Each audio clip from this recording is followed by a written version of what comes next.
आइए दोस्तों, आज हम जानते हैं रजिस्टेंस के बारे में कि रजिस्टेंस क्या होता है और यह कैसे काम करता है।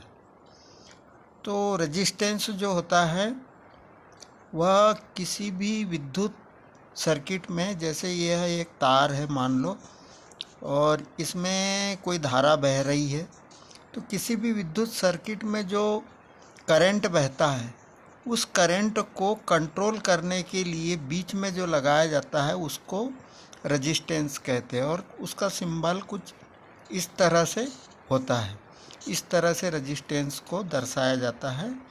और यह किसी भी सर्किट में उसके विद्युत प्रवाह को कम करने के लिए उपयोग किया जाता है।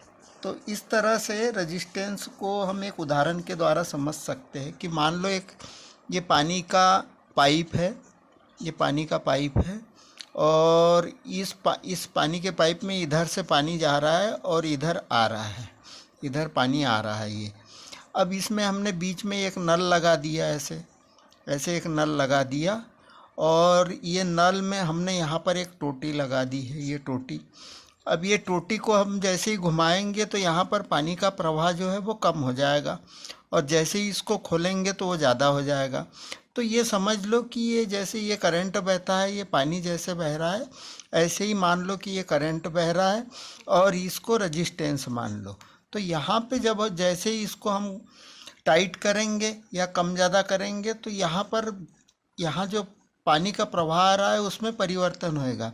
तो इसी प्रकार से रजिस्टेंस भी काम करता है। अब रजिस्टेंस होता कैसे है? तो रजिस्टेंस सर्किट में आप जैसे ये सर्किट को आप देख रहे हो, तो इस सर्किट में मैं आपको बताता हूँ कि ये जो आपको नज़र आ रहा है ये एक रजिस्टेंस है, ये आपको दिख रहा होगा। और उसके बाद ये एक रजिस्टेंस है, इस तरह से रजिस्टेंस रहते हैं। ये एक रजिस्टेंस है, ये डीडी फ्री डिस्क का सर्किट है, इसमें इस तरह से रजिस्टेंस लगे हुए हैं। इसके बाद में कुछ एसएमडी में भी आते हैं रजिस्टेंस। जैसे आप इसको देखो, इसमें आप देख रहे हो कि इसके अंदर में ये जो नंबर वाले ये जो दिख रहे हैं, ये काले काले, ये भी रजिस्टेंस है। इसको मैं ज़रा जूम करके आपको दिखा देता हूँ कि ये इस तरह से ये जो नज़र आ रहे हैं ये भी एक प्रकार के रजिस्टेंस है। इसको एसएमडी रजिस्टेंस कहा जाता है। और ये जो अभी मैंने ये बताया, ये वाले रजिस्टेंस कार्बन रजिस्टेंस होते हैं, ये वाले। तो इस तरह से रजिस्टेंस जो होते हैं किसी भी विद्युत धारा को प्रभावित करते रहते हैं। उसमें जो धारा बहती है उसको कंट्रोल करने के लिए, अब मान लो यहाँ से हमें इसके लिए सप्लाई देना है और हमें कम वोल्टेज की और कम प्रवाह की ज़रूरत है, तो यहाँ पे रजिस्टेंस लगा देंगे। तो ये जो आगे वाला जो पार्ट है इसको एक निश्चित वोल्टेज और करंट मिलेगा, तो ये पार्ट ख़राब नहीं होता, इसलिए इनका उपयोग किया जाता है। उम्मीद है आपको मेरे वीडियो से कुछ समझ में आया होगा।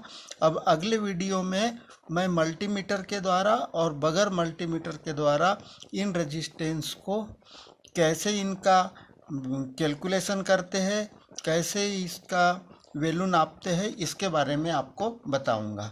उम्मीद है आपको वीडियो अच्छा लगा होगा। यदि वीडियो अच्छा लगा होगा तो चैनल को सब्सक्राइब करें, लाइक करें और आगे भी मैं ऐसे ही वीडियो लाते रहूँगा।